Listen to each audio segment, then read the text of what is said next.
Sa susunod na taon, sa tulong ng karagdagang 1 bilyong pisong pondo, pararamihin pa ng DSWD ang bilang ng mga batang mabibigyan ng masustansyang pagkain. Sa kabilang banda naman, nakikita natin ang sobrang pagtaas naman ng timbang ng ating mga kababayang edad 20 at pataas.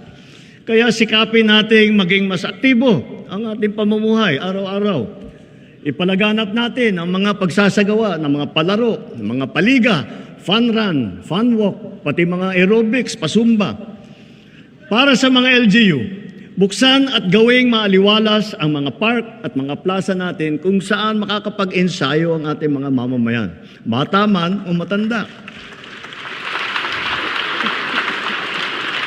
Magpatupad tayo ng mga car-free Sunday tulad ng ginagawa sa ilang lungsod na dito sa Metro Manila, sa Baguio, sa Cebu, pati sa Iloilo at Davao.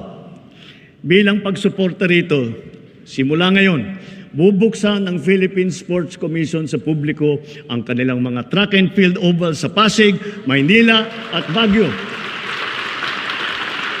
upang makapag-jogging na kayo ng libre.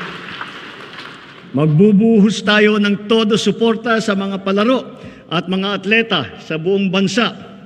Halimbawa, ang palarong pambansa at ang Batang Pinoy Games na gaganapin sa General Santos City ngayong Oktubre. Bubuo tayo ng bagong pambansang programa para sa sports development. Uumpisahan natin ito sa paaralan pa lamang. Ibabalik natin ang mga sports club at magsasagawa tayo ng mga palaro at intrams sa lahat ng pampublikong paaralan. Naririyan na ang ating Philippine Sports Commission at saka ang PAGCOR upang tiyakin ang patuloy na pagtaguyod at pagsuporta sa ating mga programang pampalakasan ng mga atleta sa buong bansa.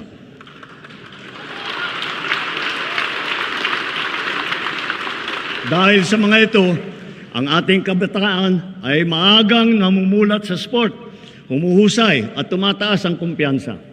Sumusunod sila sa yapak ng ating mga kampyon at world-class na athlete tulad ni Senator Manny Pacquiao, ni Heidelin Diaz, ni Kaloy Yulo, Ira Villegas, Nesty Petesio, EJ Obiena, Alex Ayala, ang Paralympian natin na sina Gerald Mangliwan, Sandy Asusano, Angel May Otom, at Ernie Gawilan.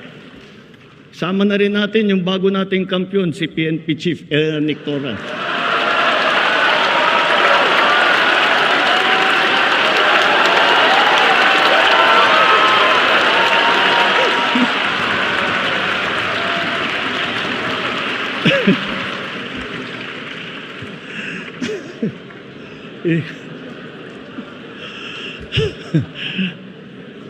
Gulat si Chief PNP.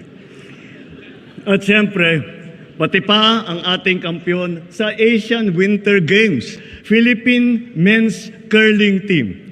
Akalain mo nga naman,